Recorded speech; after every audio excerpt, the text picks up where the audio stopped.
Some 50 years ago, Catherine Childers made history as one of the first female special agents selected to carry the badge of the United States Secret Service, one of 5 young women who shot holes in the glass ceiling of federal law enforcement, the first women in the history of the Secret Service to do so. Her job was to keep some of the world's most important people alive. She took an oath to protect and serve the President of the United States at all cost. Her office, the White House, the Greek island of Skorpios, Hyannisport, and the bad streets in New York, Washington, and Los Angeles, where she worked undercover investigations. She also investigated threats against the president. Her life reads like a script for an action movie, one that would scare most women to death. The story she will share with you today is real. Making history was a personal best for Catherine. Opening doors in an arena of first opportunities for women is her legacy. As a little girl, her father taught her how to face fear with a dead-eye aim, and she's been doing it ever since. Today, she will share his simple advice that changed her life and might change yours. Please welcome Catherine Childers. I would say, and I say this to a lot of young people, that strange things direct your life. In this case, this can changed my life. Wouldn't have thought it. Maybe not the original can. A lot of people ask me, is that the real can? Not really. As a little girl growing up in the heart of Pleasant Grove, Utah, a little tiny town in the heart of the mountain world in Utah, I wanted to grow up and be Annie Oakley. There was no question that she was my mentor. She was a sure shot. She had a horse. She had a dog. She had a cowboy hat and the coat with all the fringe. I had all those things, but I couldn't shoot the old .22. I remember the day I was about 8 years old and Daddy was down fixing a fence, and I said, "Daddy, I want to learn to shoot the .22. And he said, "Okay." He said, "You sure you're old enough?" And I said, "Yes, I think I am old enough." And he said, "Okay." And he wandered up to the house, as good daddies do, and picked up this old can out of the trash, had paper on it at that point, and he took off the paper and said, "Now, you sure you want to shoot this can off the post?" I said, "Yes, sir, I do." And he walked out at least 100 yards. Maybe it wasn't that far, but on the other side of the room, and he put that can on the post, and he handed me that old .22, and it smelled bad. You know how when they've been sitting in the closet from last year's hunt, and kind of smelled smoky like gunpowder? And it was a lot heavier than I thought it would be. He showed me how to snug it into my shoulder, and he said, "Now look down at the end of right down there at the end of the barrel, and there's a little bead." And at that point, tears started running down my cheeks. And he said, "What's wrong?" And I didn't say anything, but he took the gun out of my hand and out of my shoulder, and he said, "You know what, maybe you're too little. Maybe you're just a girl." Wouldn't say that these days. And I said, "No, Daddy, I'm just scared." And he looked at me and he said, "Well, Catherine, just do it scared." He said, "Your entire life you're going to be really facing challenges one way or the other that you have to give up that thing called scared." And I think incredibly women particularly are born with kind of a DNA thing that they've got this scared gene. And if you're not scared of doing something, you're young and lovely and pretty like little Nell in the melodramas. You know, I'm too scared to do that. I would never try that. But I really remember that day deciding that I would give up being scared. And I was going to do it, and I put that gun on my shoulder, and I looked down at the bead, and bang! I hit it right off the post. You can see the holes right there. And it changed my life.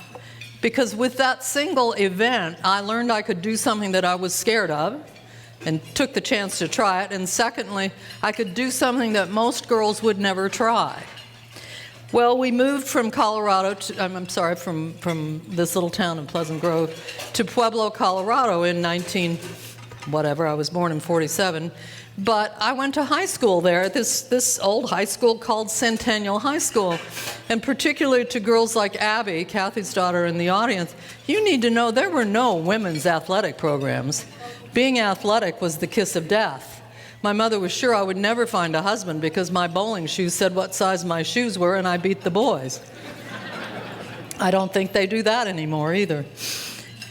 Anyway, I went to high school, and I was a skier, I was a tennis player, wouldn't make the team, but they let me warm up the boys. But the best thing I could do was shoot target rifles competitively in the state of Colorado. And this old coach, her name was Teach, she said, "You know, Catherine," she said, "you've got gumption." And I said, "Ma'am, what's gumption?" And she said, "I don't know, I just kind of get the feeling that you could be really good at this, that you could really achieve something with this particular athletic skill you have." She said, "And you think out of the box." In fact, one match, it was for a state championship, I was shooting against the boys. This was one of the few places where you could shoot against the boys. And they were standing there with their big feet, shooting down the range with their boots on, and I was standing there. The feet were not as big as my mother had thought, and I was not as awkward with the platform. And I said to Teach, I said, "Teach, is there anything about wearing ski boots when you shoot?" She said, "No, I don't think so." I ran out to the bus, pulled in my ski boots, put them on, and clomped back out at the range, and then I had an even playing field. And I beat the boys. And I ended up being one of the top shots in Colorado. Graduated from high school, and I went to the University of Colorado with one mission, as assigned by my mother and my father, was to get an MRS degree. Do you know what an MRS degree is? Now the young women go, "Oh, Masters of Related Science. Lean in. Me too." And I go, "No, not for me. I didn't find one." I didn't find a husband in college, and that was a great disaster as far as my family was concerned, but I had a degree in elementary education. How many of the women here now either majored in education or nursing? No law school, any thought. No graduate school programs or continuing education unless you were going to help your husband get a law degree or a medical degree and put him through college.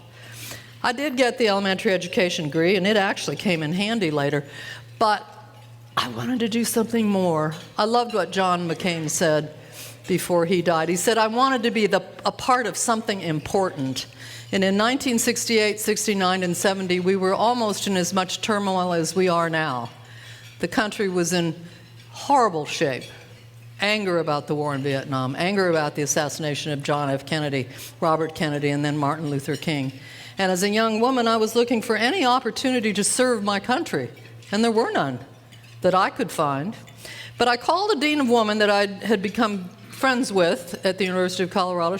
I was president of the Panhellenic Society, and the sorority system had done a great deal for me. They'd given me some leadership skills, and I'd worked with the university. And I said, "Dean Parrish, could you get me a job in Washington?" And she said, "Yeah, I suppose I could." And she picked up the phone, and she dialed, and she said, "Don." Well, the rest of us knew him as Congressman Donald G. Brotzman. She said, "Don, I've got a girl in my office here who I think would be a great staffer for you." And he said, "Well, Polly, can she type?" "Can you type?" I said, "Yes, I can type, but I do other things." In those days, typing was really the kiss of death. You didn't want to admit you could type. Well, I got the job. He hired me to be a military caseworker. And it was fun, it was interesting. I went all by myself in my '59 Volkswagen with no seat belts, found a roommate, and I was working as a military caseworker. And one day, one of my colleagues and friends said, over lunch, I think it was tuna, because we were eating sandwich. She said, "You won't believe this, but they're hiring female bodyguards for Tricia Nixon." "Really?" I said, "What do they do?" She said, "Well, you'd probably work at the White House, and you'd probably travel on Air Force One. You'd go around the world with her. You'd be part of the group." She said, "I've heard that after John Kennedy and Robert Kennedy were assassinated, they were expanding the Secret Service." And she said, "Oh, but you've got to carry a gun. And you've got to be very brave. You have to be willing to die to save the person you're protecting." And I thought, I don't have any children. I don't have a future. I said, I could do that. And she said, "Oh, you could not," spewing tuna across the table as girls do. And she said, "I'd be scared to do that." I said I wouldn't be scared. I found out how to apply for the job, and interestingly, my first interview was with a man named not Neil Armstrong, but a man named Clint Hill. Clint Hill was the agent, as you recall, that saved Jacqueline Kennedy Onassis from falling off the back of the limousine the day after the Fort Worth stop in Dallas in 1963. As a young woman in high school, I had watched that and wondered, who is that man? And why is he doing that? And how is this happening? And here I was, after getting an interview with him, talking to him about what he would expect to me as if I were selected one of the women in the United States Secret Service whose mission was to protect and serve, protect our leaders, protect foreign dignitaries, protect children of a slain president like John and Caroline Kennedy, and participate in investigative and undercover work ferreting out the crimes against our currency. Most people don't really realize it, but the Secret Service is part of the Treasury Department. It was founded years ago to try to figure out which currency was which after the Civil War. And they were real cops. They were real detectives. And it was decided in making a protective arm for our leaders, for our president, that it would be better to have someone who had the full experience, that wasn't just a policeman standing there watching post, that they also knew how to protect, to serve, and to investigate. And in one case, after my training, I could kill a man with my thumbs. So the training was extensive, but first I had to get the job. So I had to get a top secret security clearance. I had to go through many exams and physical determinations as to whether or not I could do the physical things, and I did pass. He did say one thing to me in that interview. He said, "You realize that with this commitment, if we hire you as one of the first 5 women in the Secret Service, you have to be prepared to give your life for the person you are protecting." And I agreed that that's exactly what I would do. After that first year of extensive training, it included shooting riot guns, shotguns, Uzi submachine guns, a sidearm of a .357 Magnum. I learned how to take people down and do all of the so-called copy kinds of things that you would believe. The other 4 women who had been selected had all come from the municipal police department in Washington, D.C. I was the only civilian. And I had to laugh because no one believed what we were doing. The only policewoman in history was on ABC in black and white. Her name was Angie Dickinson, and she was known as the policewoman, unless you saw a crossing guard with a hat and a paddle in Fort Worth crossing the boulevard. No one thought of women doing anything like this. So the training was quite remarkable, and they did swear 5 of us in, first 5 they call us, in the Treasury Department. And I will say this, it was open to the press, and I picked my outfit very carefully. Because if you were going to break through the glass ceiling, I wanted to look good. The other girls made fun of me of it, but the girl with the shortest dress and the black high shoes got more attention than my suede boots and my suede coat. This is what they wrote in the Washington Post.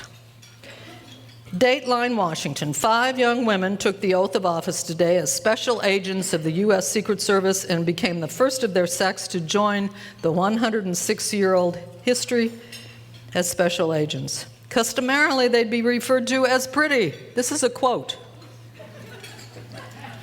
Pretty. That's the first. They didn't say I could kill a man with my thumbs, or that I was the best shot coming out of Colorado, and I won accolades when I was in high school.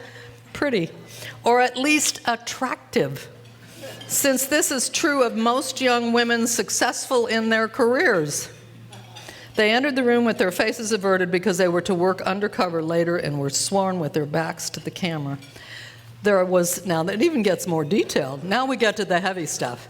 1 brunette, 1 golden blonde, and the 5th had short frosted dark hair. All had lithe figures. Well, I didn't even know what lithe meant. So I went home and looked it up, and when they said I was skinny, which I've never been skinny in my whole life, I took it. I said, that's okay, I'll do that. We were all single, all college graduates, and according to Assistant Secretary Eugene Rosides of the Treasury Department, we would continue with the same responsibilities as the men. And that would be to protect the president, the vice president, foreign heads of state, the widow of former president until the death of his remarriage, major presidential and vice presidential candidates, and, as I said, foreign heads of state. They issued a gun, .357 Magnum, a badge, a commission book that stated I was on a mission for the President of the United States, my uniform,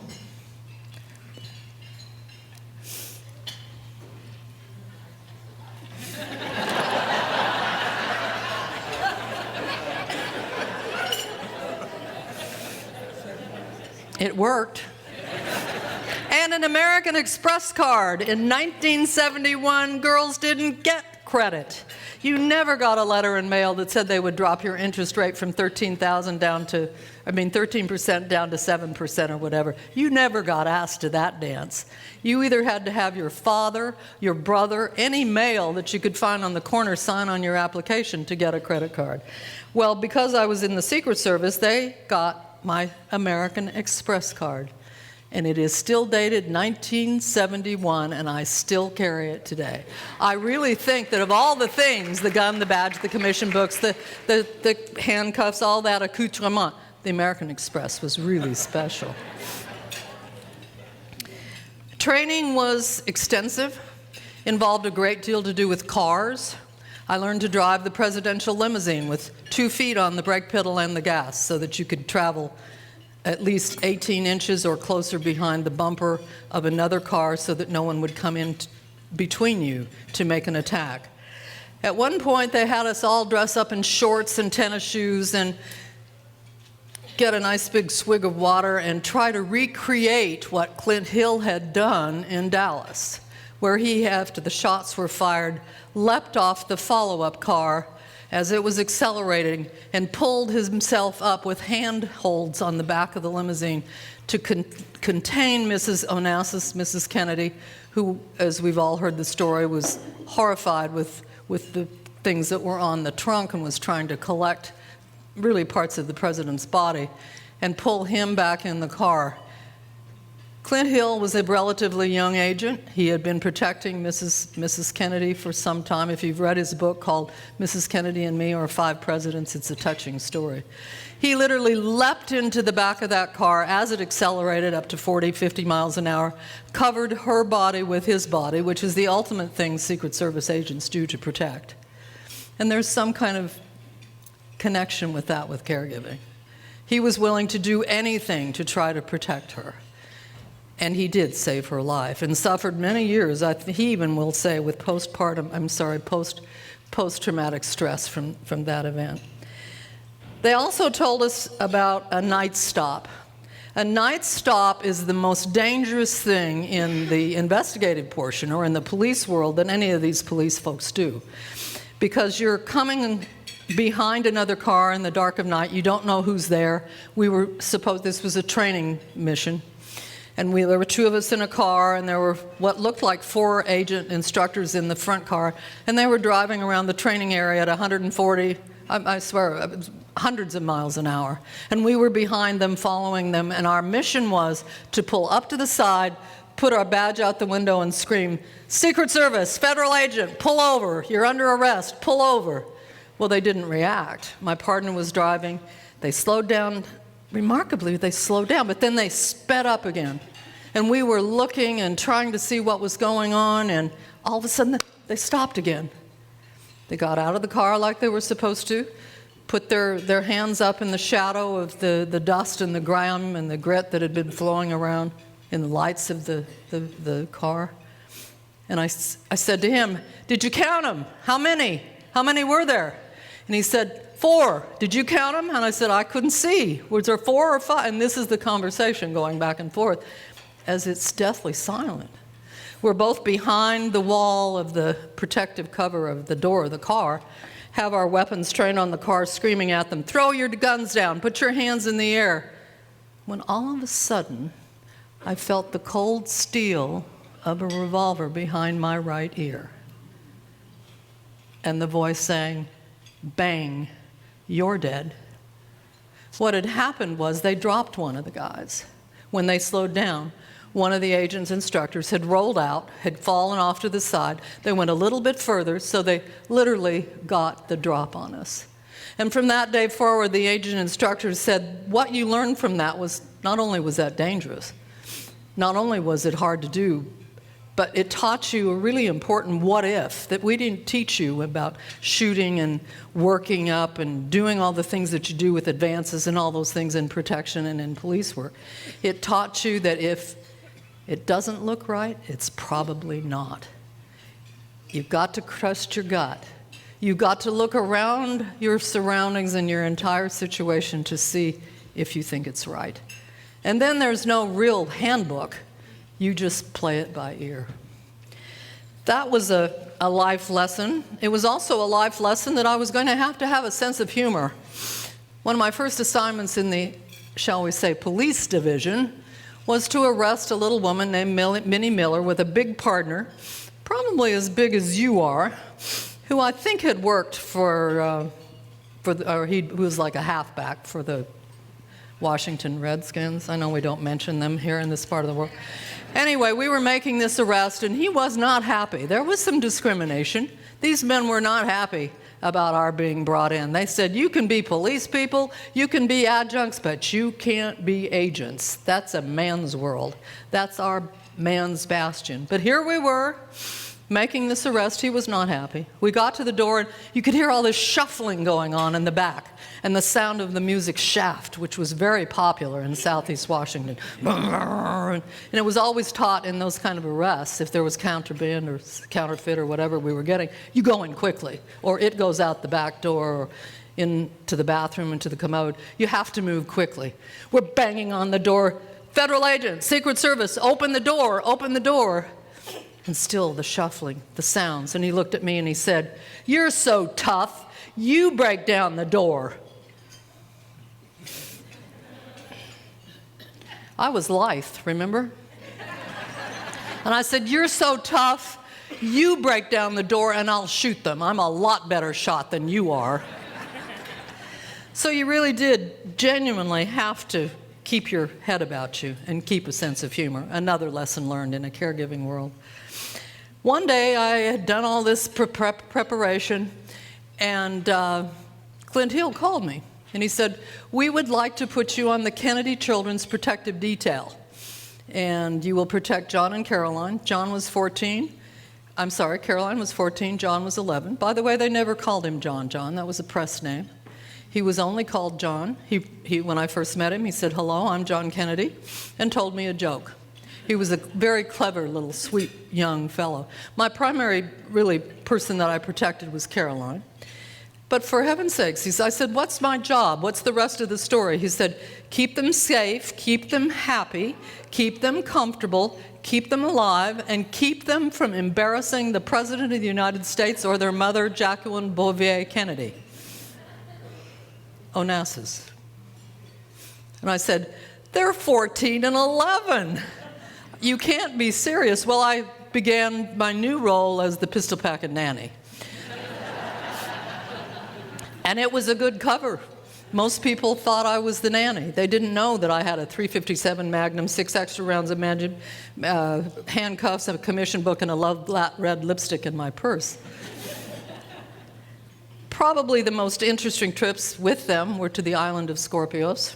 I spent 2 summers, and there's a thing they called sitting post or standing post, where you just stand and watch.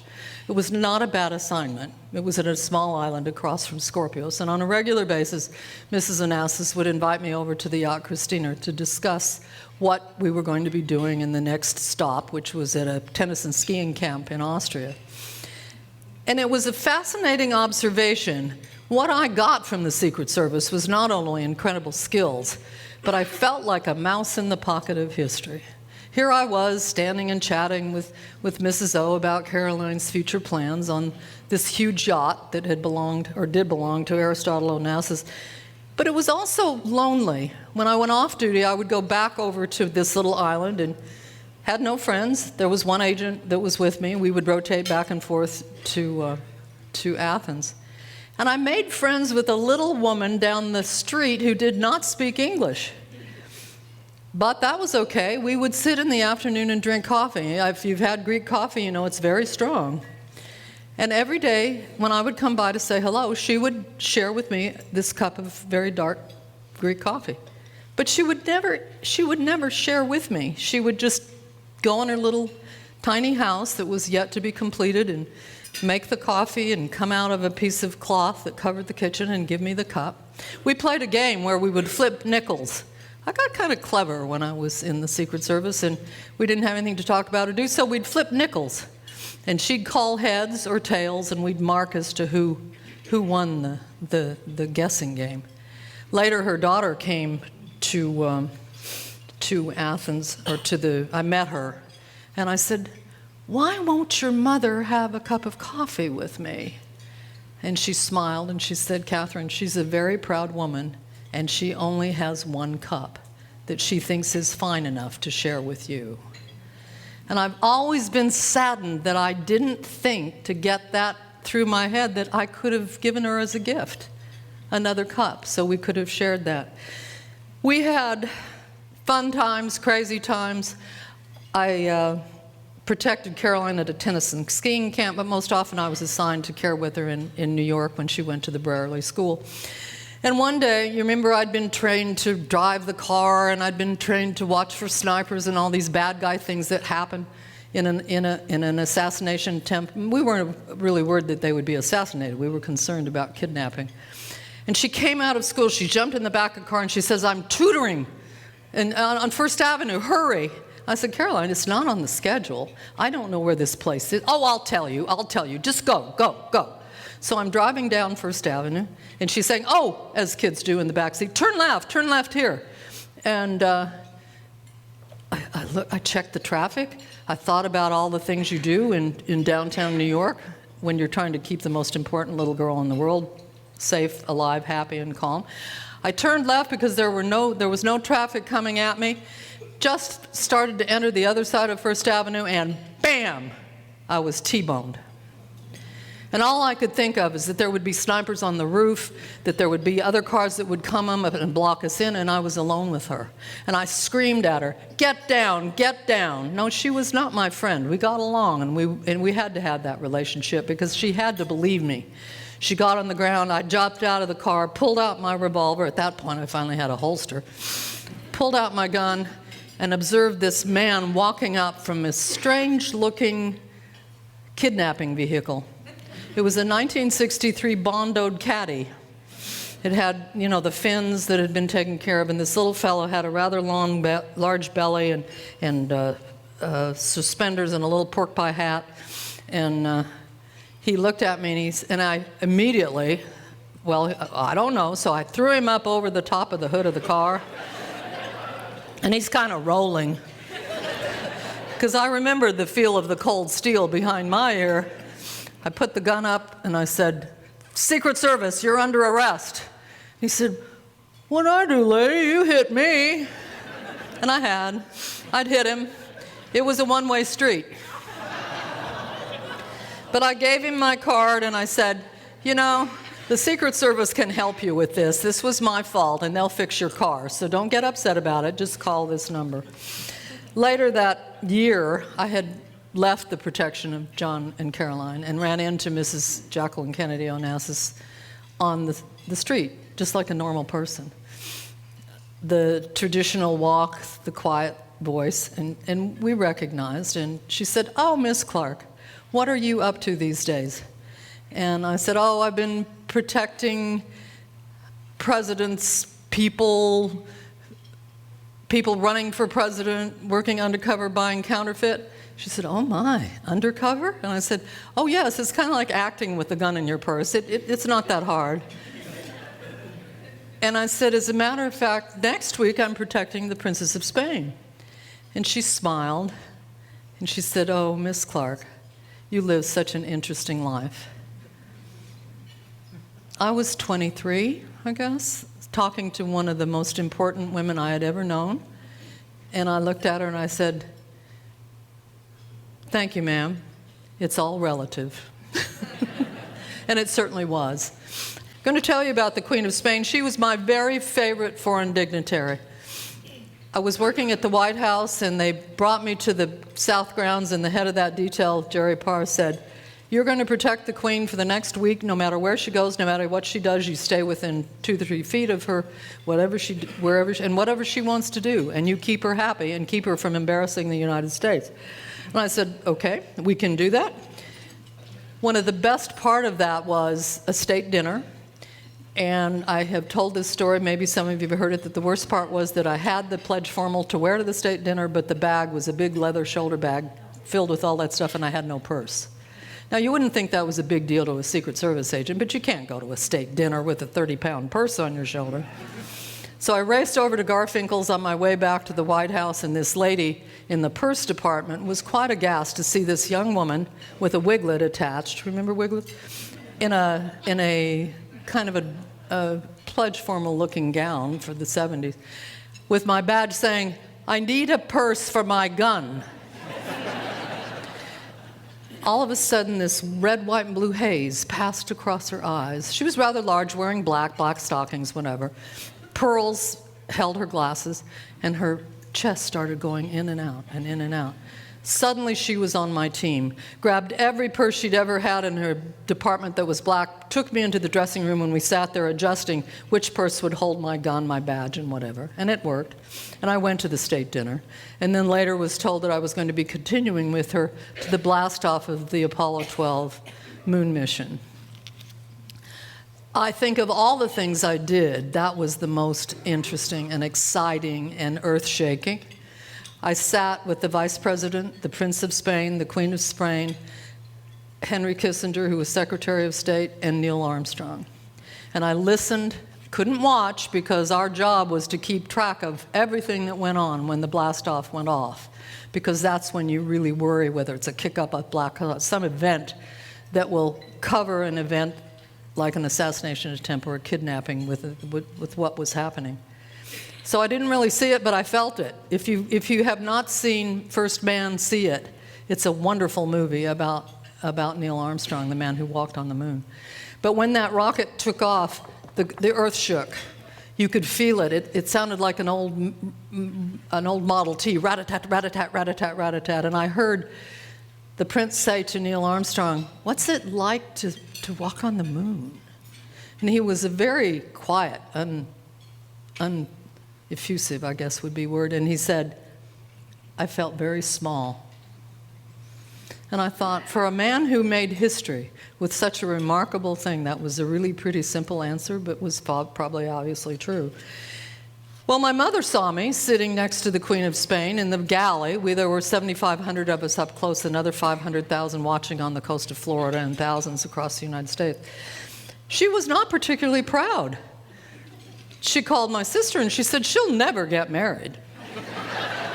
She is sitting amongst all these important people, and she's carrying a gun. And my sister said, "Well, you're probably right. I'll see what I can do." Well, my sister was living in Corpus Christi, and she went on the search to find me a husband. And she did. His name was Cecil Addison Childers, Jr., and what really sealed the deal was that he was a fifth-generation Texan born in Fort Worth. Actually, most of those generations were from Abilene. Our one claim to fame was that Cecil's grandfather, I think, wasn't particularly an academician, but he gave a piece of land to ACC, which was then called Childers Classical Institute in the early years before it became now ACU. Well, she introduced me to Cecil, and it was a tough decision for me. I loved what I was doing. I had a terrible case of Potomac fever. I had my eye on the ball that I could eventually become the first director of the Secret Service, let alone on the presidential detail. I was on the front line of success for women, blowing holes through the glass ceiling.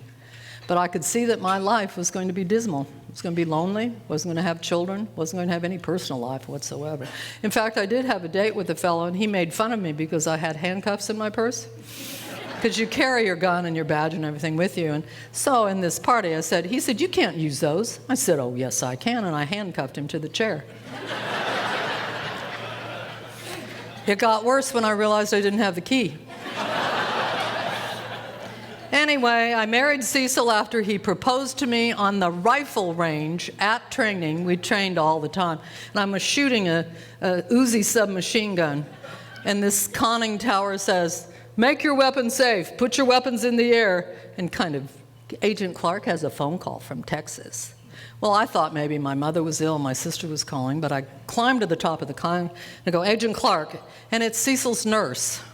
He was a psychiatrist, and as you all know, in the 70s, and even now, doctors do not know how to dial the phone. They always say, "Get Dr. Jones, get Mrs. Kate, call Catherine." And she said, "Dr. Childers would like to talk to you."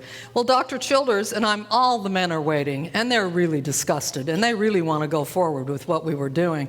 And he goes, Kate, I've got the ring. Will you marry me?" And we dated for about 1.5 or 2 years. I guess it was first love. It was exciting, heart-throbbing, overwhelming, and somewhat inconvenient. I got down to the bottom of the tower, and the fellas, as we jammed these clips in the Uzis and started, the fella said, "What was that?" And I said, "Oh, this fella that I've been dating just asked me to marry him." And he said, "What'd you say?" I said, I told him it wasn't a great time. But I married him, and I moved to Texas, and I had 3 stepsons, 1 son of my own television show, went into the publishing business, had a great life. He loved his patients. He fondly referred to his patients as his crazy people. He was boarded in gero, adult, every kind of psychiatry you would want to know, and he loved people that needed help with mental health. There was just no question about it. Said he would never retire. I certainly didn't want to retire. He said, "I'm just going to die at my desk." Well, it turns out that didn't work. In 2008, his office manager said, "Catherine, he's got to quit. He can't remember things that he needs to remember." She said, "I think he has problems with his memory, maybe dementia." So we started, I turned in my trophy wife crown for trophy caregiver, and I started the process of trying to figure, was it he was old, he had dementia, maybe he was working too hard, or did he have Alzheimer's? Well, we went through the whole route of trying to determine that, and finally the neurologist, the last one, said, "Cecil, I'm so sorry, but the indication is that you have Alzheimer's disease." And we walked out, and I said, "Does it scare you? Are you afraid of this?" And I don't know if it was cavalier, or he knew too much, or he knew too little, but he simply said, "Everybody's got to die of something." And I remembered thinking, you're supposed to tell me what to do. You're supposed to tell me to go to the West Center and to find the specialists at the Mayo Clinic or University Hospital. You're supposed to know what to do. The reality was the disease had taken any knowledge of what he knew what to do. I had no handbook. I had no James L. West facility. I had no one to tell me what to do at all. So I turned to a little blue book that I had learned about through Al-Anon. It's called One Day at a Time.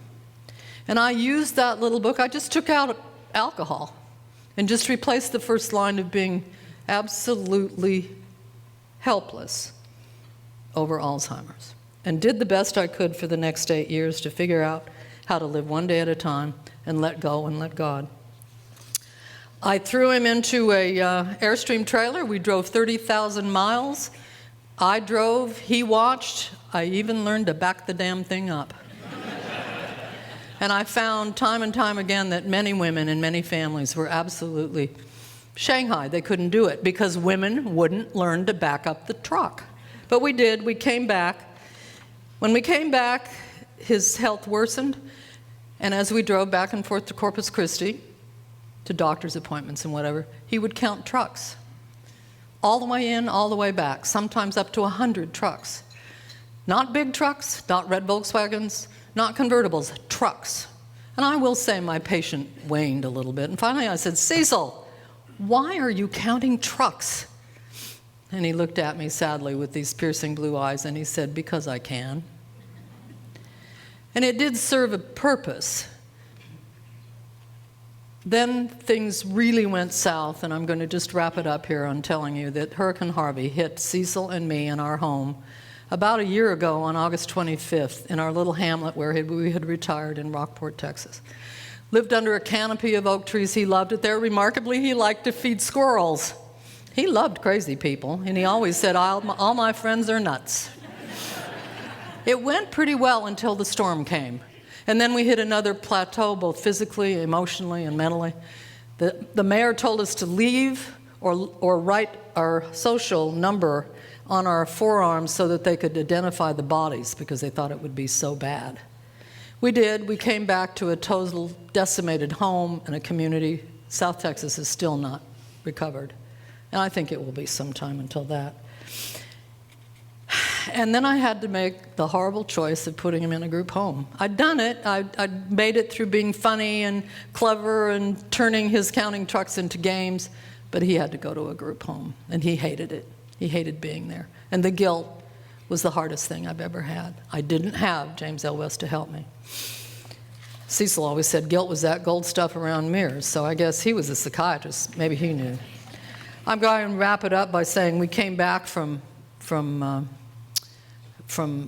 Marfa, where my son had a boutique hotel after the storm.